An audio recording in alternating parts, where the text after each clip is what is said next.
Bonjour, nous sommes le jeudi 17 janvier, c'est la Minute Actu. En Algérie, la prise d'otages survenue hier dans un complexe gazier isolé est désormais suivie dans le monde entier.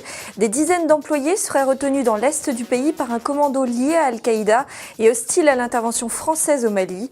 L'armée algérienne a bombardé le complexe, encerclé le site et donné l'assaut.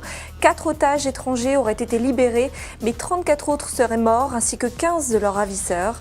Parmi les otages se trouveraient des ressortissants de 9 nationalités, dont des Français. Cette situation en Algérie pourrait obliger l'Europe à accélérer son soutien concret aux forces françaises engagées au Sahel. Plus aucun endroit n'est sûr dans cette zone selon le Quai d'Orsay qui appelle les expatriés à la prudence. La presse algérienne dénonce quant à elle les défaillances sécuritaires des autorités et s'alarme de l'engrenage dans lequel l'Algérie semble prise. Dans le même temps, les combats se poursuivent au Mali où se trouvent désormais 1400 soldats français qui progressent avec leurs blindés vers les zones tenues par les islamistes. Un premier contingent nigérian est arrivé en soutien à Bamako. Les opérations des militaires français et maliens sont d'autant plus délicates que les djihadistes se serviraient de la population comme bouclier.